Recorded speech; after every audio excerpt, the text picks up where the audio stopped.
Coffee down. I made myself a cafe au lait this morning. Yeah, my husband makes me the same thing, a latte every morning. It's so nice to finally meet you face to Very face. nice to see you too. Yeah, so I want to welcome everyone to our next installment of our Get Naked with Your Marketing with Chala and with my next guest, who I'm going to tell you I met through a very strange way. So it's Birgitte Melnick from InsideInfoMarketing.com, and she's going to tell us she has a very unique business, and we met through a very unique way. What happened was my new coach, who is in the U.S., I mean, who's in like Charlotte, yeah, That's right, Charlotte, North Carolina.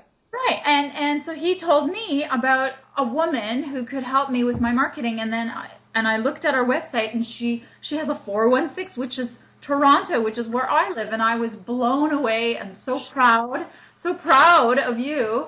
And so I called you right away and left a message, and we connected, and here we are. I want to hear all about your successful venture. Tell us a little bit about what you do.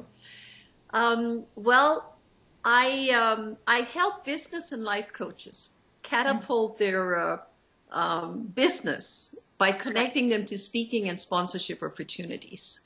Right. A lot of, 95% miss speaking and sponsorship opportunities because they have no way of finding where things happen. Yeah. And so I subscribe to, right now it's about 1,600 websites. Wow. And I receive, every day I have approximately 300 emails that I get, right? Oh, because you know that everybody that has a website that's out there trying to connect to clients, they send an email out every week. So I have about between 280 and 320 emails that I read every day. So I take all the event information, whether it's telesummits, which are interviews, or live streams or live events, and I put all that information into a calendar. Yeah. And I sell information. I sell subscriptions to my calendar. That's really what I do. I sell information. I mean, does anybody else do exactly what you do? I've never seen it. No. I've never heard of it. No. And it's quite interesting because I have a lot of people that call me up and say, how much does it cost to advertise on your calendar? I said, you don't have to pay to advertise on my calendar, because that's how the other sites work. That they have to pay to advertise. I say, you don't have to pay to be on my calendar. I subscribe to your website. If you want to see all the information, then you have to. Then you pay for the subscription. And it's a monthly subscription.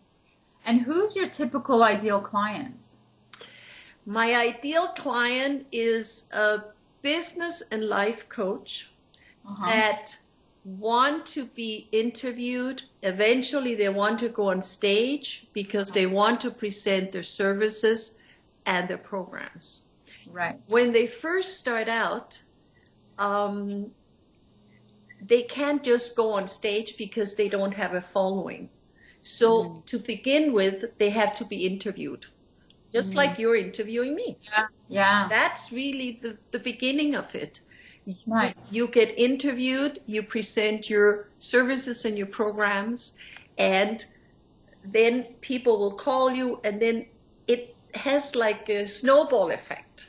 Right. Wow. Eventually, those people need to have a live event. It usually starts with a 1 day. You do a half day, but you do either 1 day or 3 day. Right.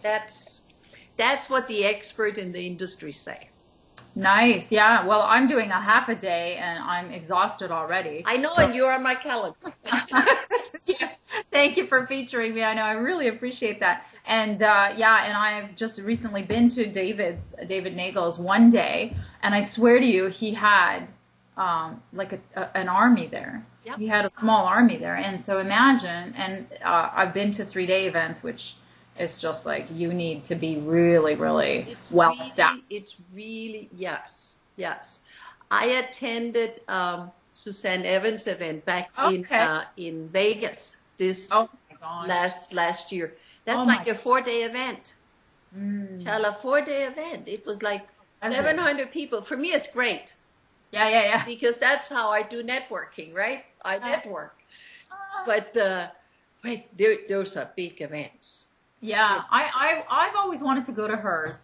One of my first coaches was her. She was one of her coaches, you know. So it's all I very. coach too. Was she okay? So she like, and it's very incestuous. Like this whole world is so incestuous of coaches, and I love it. I really do. So it's like, it's really we are all one. We really are. Yeah. Yeah. Right now, I'm in the second year of one of her programs, Oh, a wonderful. 10K program. It's a 10K program, and I have learned so much. Really? In But you also worked with David. yes, yes. Oh my God. Yeah. So you've known the best. So I know, yes, yes. Yeah. And you know when you know that life coaching is the business that's the one that's increasing the most right now. Right. I didn't know that, but that's like it increases incredibly a lot at this particular moment.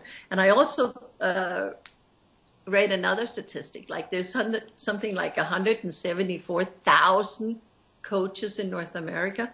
There's a lot of people, and they all want to be like, for example, David Nagel, Suzanne Evans, Sally Brown. You know, there's a few that are right up there.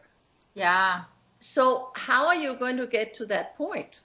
Yeah. Because they all have good services and good programs to offer. Yeah. They have to be interviewed. They have to go on stage. They have to show up and stand out. And that's what we all have to do to have a successful business.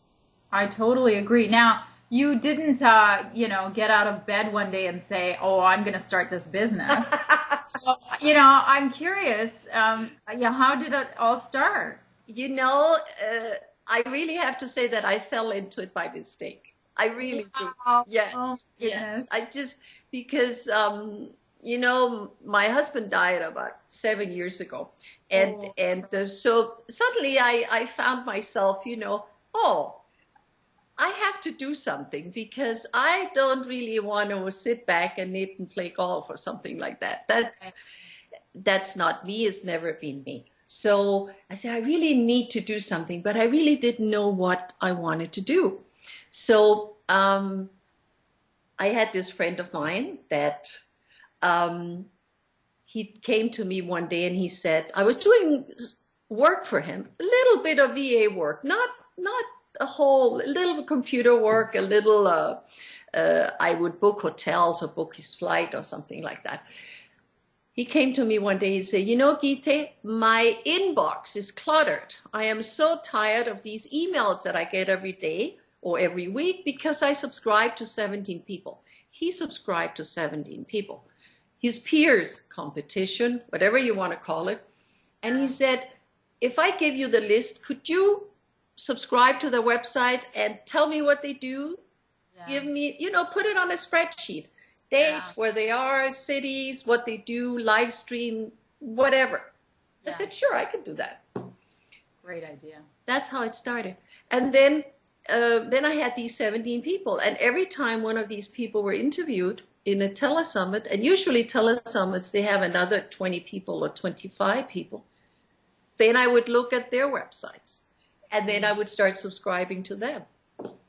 Nice. And then slowly, then I started to attend events because I was really interested in that whole life. Right. Because it's a different life when you go to those, and there's so much learning to do.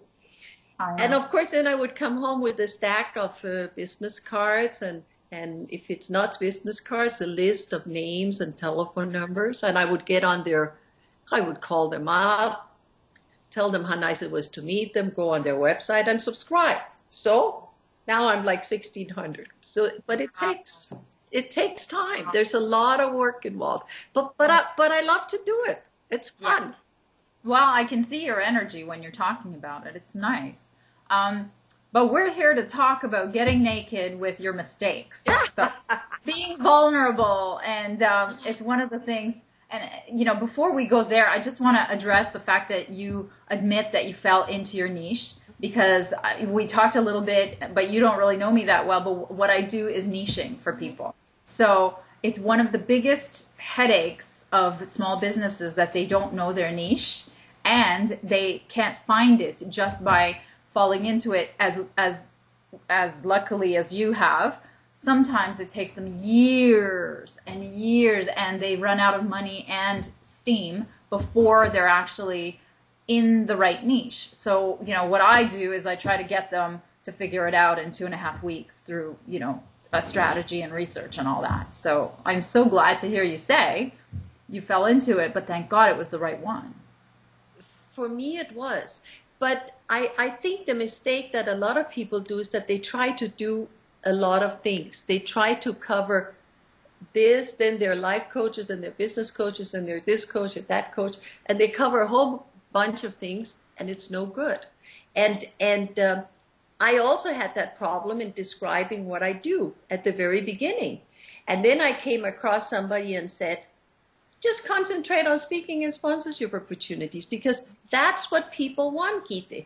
So redo your elevator speech or whatever you want to do it, and that's it. Get it straight. I said, okay.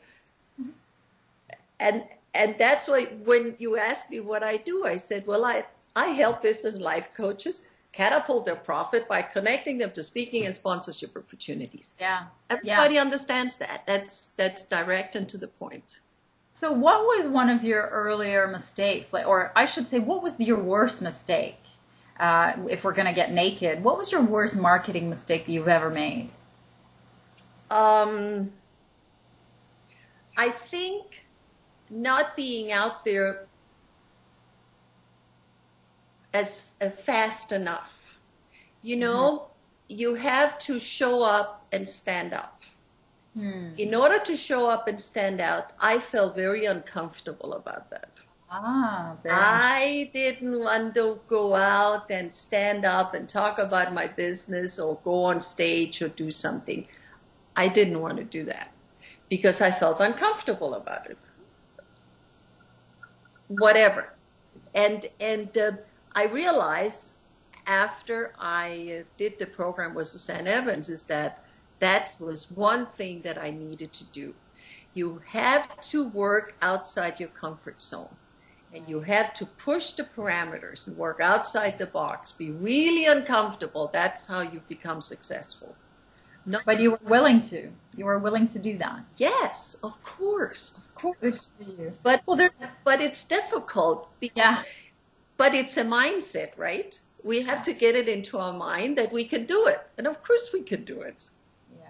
And I love that, because, I mean, that's really my life mission, is to help people. And the reason why you're uncomfortable is because when you were a child, something or somebody taught you that it's wrong to do this or wrong to do that or wrong to be vulnerable or all those things, which is what I was taught. So now my life mission is to help people break those conditionings. So like what you did, and when you have access to a high level successful person helping you to the next stage, then you can change. You have a way more chance of changing your mindset than if you're struggling on your own with the same mindset going back and forth in your own mind. Yes, because it's a change of mindset. It really is. It's the belief system that we have to change. You know, we are raised by, I say, insecure mothers. So we get this whole insecurity about us. That's how we're raised. And then I was married for 35 years, and it was great. You know, that's not. But then suddenly I find myself alone again. So what to do? And then I realized that I have to work outside that comfort zone. Because being inside that comfort zone is great, but you don't get anywhere because you're doing the same thing and the same thing over and over again. Yeah, I totally agree. Isn't it Einstein that says that the description of insanity is to do everything, to do something over and over and over and expect a different result? That's right. To do the same thing and expect different results. Yeah, absolutely. So this is the next question then is completely in line with what you're saying is what your biggest fear in showing up in your marketing in terms of your face, in terms of video, or in terms of on stage, or in terms of your real true opinion, even if it pisses people off. Did you ever have fears, or do you still have fears around any of that? No, I can't say it's fears. I mean, I would be afraid if I went into the woods and I met a grizzly bear. That's fear to me. Okay. That's fear. No, it's discomfort. You know, it's being uncomfortable, and being uncomfortable. Of course, in the beginning, my first interview, I think I was shaking. You know, because I said, what to do, how to go about this. It's that discomfort that I had to work through. That was the hardest thing. But as far as I'm very opinionated, and it does, you know, I don't go into what other people think about me because I can't change that. I can only change how I feel, and I can only change how I act and how I react to other people's opinions. Yeah. That's it. Yeah. That's a very mature, and I mean, clearly you've done some work on yourself. Absolutely. To get there. So, absolutely. I mean, we were born that way, but we were conditioned out of that, you know, natural ability. Well, it's a habit, right? We have all these habits. You know what David always says. I'm not sure if he covered it in that day that you saw him, where like from 0 to 6, we only follow the female figure in the house, and everything that they do, the female, in other words, your mother, your grandmother, whoever raises you, you take that as your belief system, as the truth, regardless of what they do. That's the way to behave. And between 6 and 12, you follow the masculine person in the house. So you have a series of beliefs in your subconscious that you're following for the rest of your life. Those are the ones you have to change. And it's so scary because I have a 5-year-old son, and now I didn't know about this female following. I thought it was, you know, both, you know, your environment, the conditions, the parents. Oh, that's lovely. Puts a little bit more. Well, we have one year left. You have 1 year left. So whatever it is that you do, just remember that. The way you act, the way you talk, the way. Oh my. He says, okay, that's the way I have to behave. Good. Well, I mean, I hope he gets the good stuff. Bad stuff. I hope he forgets the bad stuff. So, what is one secret to success that you can share with us? I think the most important thing that I did for myself was to get a mentor. I really think so. Is to stop believing that we can do everything ourselves and get help. What did getting a mentor do to your numbers in the business? For me, it was like it just doubled it, because I suddenly had all these other people in the same program, and we all talked about all our insecurities and our programs and our services, and I just learned so much. It's that exchange of information, and it's not everybody became my client. That's not it. But then there's a referral system in place also, because we refer each other, you know, because we all know what we do. And it's just great. And I signed up for a second year because I really felt that it helped me a lot. Wonderful. Yeah, yeah. So that's what I would recommend. My biggest mistake, thinking that I could do it on my own. Yeah. And definitely you get help. The same as you. If you niche market people, there's somebody out there that needs your help. Oh, yeah. Oh, yeah. I mean, if you were to ask me what's my one secret, that's the thing that I always say is I got a really high level coach. you know, I got someone who was really successful and who knew how to take me to the next level. And I tripled my sales in 1 year. Right. And I've only been in business for 3 years. So we have so much in common just from that. It's so true. It's such a huge believer. It is so true. You have to reach out and you have to find a mentor that can bring you up to that next level. Yeah. And then it becomes a lot of fun to do business. That's right. It's exciting. I'm so excited. You're right. Yeah. So how can we reach you? Give us a little bit of information about how we can reach you and find you. Well, you can find me through my website, which is insideinfomarketing.com. Birgitte Melnick. I don't know, telephone numbers, Your contacts are on there. everything, all my contacts are there, yes. And tell us what you give as a free offer on your website, because it's a really good one. Okay, yes, for all your listeners and your clients, etc., they can sign up to the calendar of events, and I give them the first month free.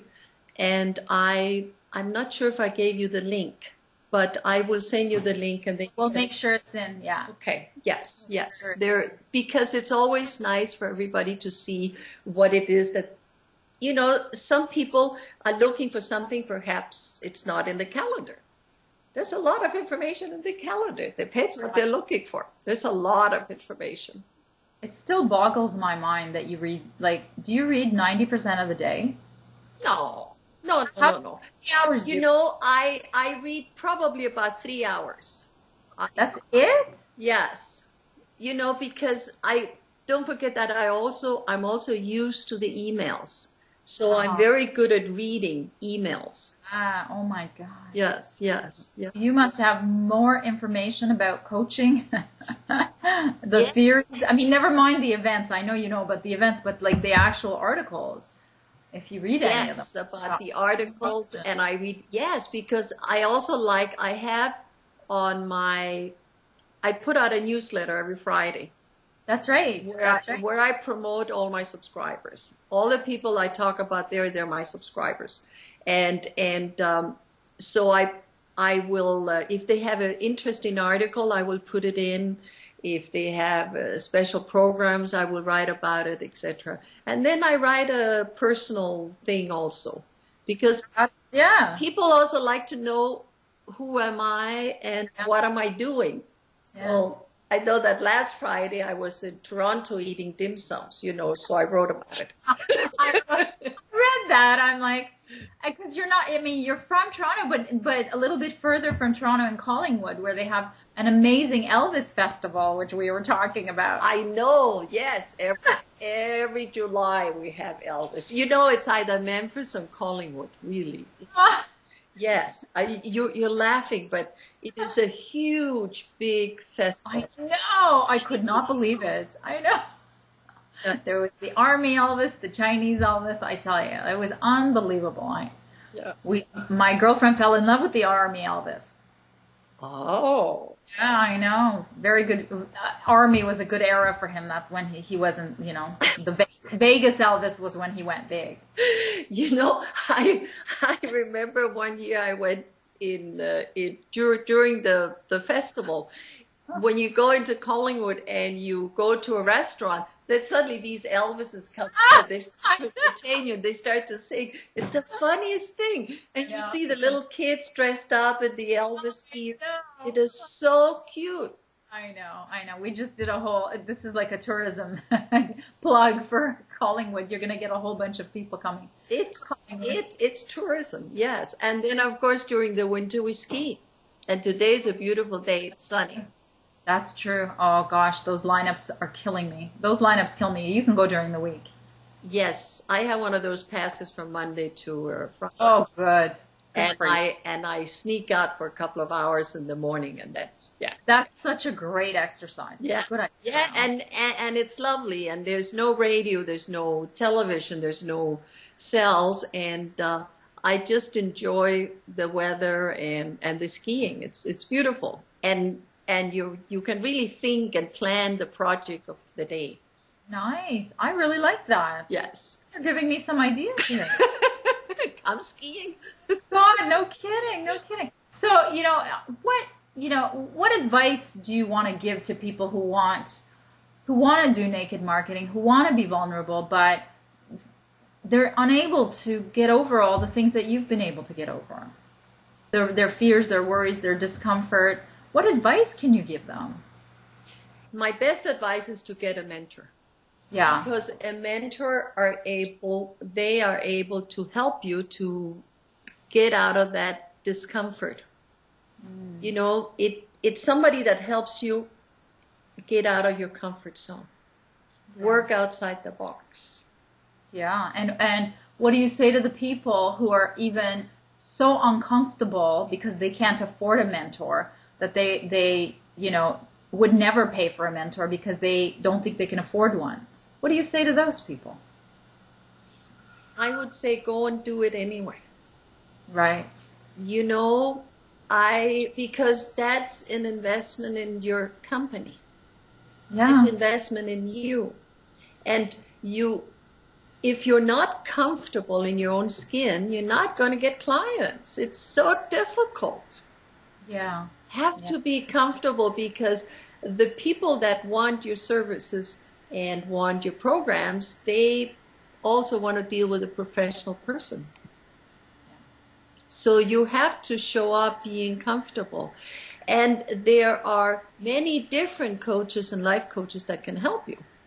Yeah. You don't need to start with a David Nagel. Yeah, you can start with another person. Yeah. Just attending a David Nagel's event, for example, or Suzanne Evans' event, one of these people is great. It's very reasonable. They also have events in Toronto. For example, we're talking about Toronto. I attended 2 events last fall, and they were great. One was a 3-day event, and the other one was a 1-day event. They were great, and they're good business coaches. Wonderful. Yes. Yeah, I've been to some of those, and I know some of those coaches, and they are wonderful. And it's reasonable. It's not a big amount of money that you have to spend just to go in and see if you like the way they present their programs. And the other thing is that many coaches, they don't really have, you don't need a 1-year program, perhaps just with a 3-month program. Yeah, or just a VIP day. Yes, but I would recommend it. Yeah, agreed. Definitely recommend it. Yeah, especially, there are a lot of people that don't know about how to set up the website, what to write on your website. You have to write with integrity. You have to be out there. It's not even showing up and standing out in person. What you write on a piece of paper, you have to do with integrity also. Yeah, everything. Everything has to be integral. So, and there's lots of girls out there that are great at writing. I just met a very interesting person that is fabulous at writing your websites. Nice. Not constructing your website. She's not, but the words that go on the website. So they're What's her out there. URL? Maybe she'll be the next guest. Give us her name. Perhaps. What's her name? Kathy Barthel. Oh, you mentioned her. That's right. She's Okay. really, really good. Okay. Well, we'll look her up. Yeah. See if we can get her. She's really good at writing. The copy. Putting on the page. That's right. Copywriting. That's the proper word. Very. Well, thank you so much. This has been such a pleasure. And you have a lovely home. Thank you. I know your name is Chala. I want to call you Chula the whole time. Chula in Spanish means cute. Oh, really? It's an adjective. Oh, I'm going to say that to people. Oh, the person is so chula, and she's sweet, she's fun, Oh, I thought it was a dessert. Chula? No. Oh, no, it's an adjective. Wonderful. Oh, thank you so much. I am so glad we met. It's such a pleasure. And thank I you know. very much for the interview. It was great. Yes. I really enjoyed it. Wonderful. Take care, and we'll keep in touch. We will. Take care. Have a good day. Bye. Bye.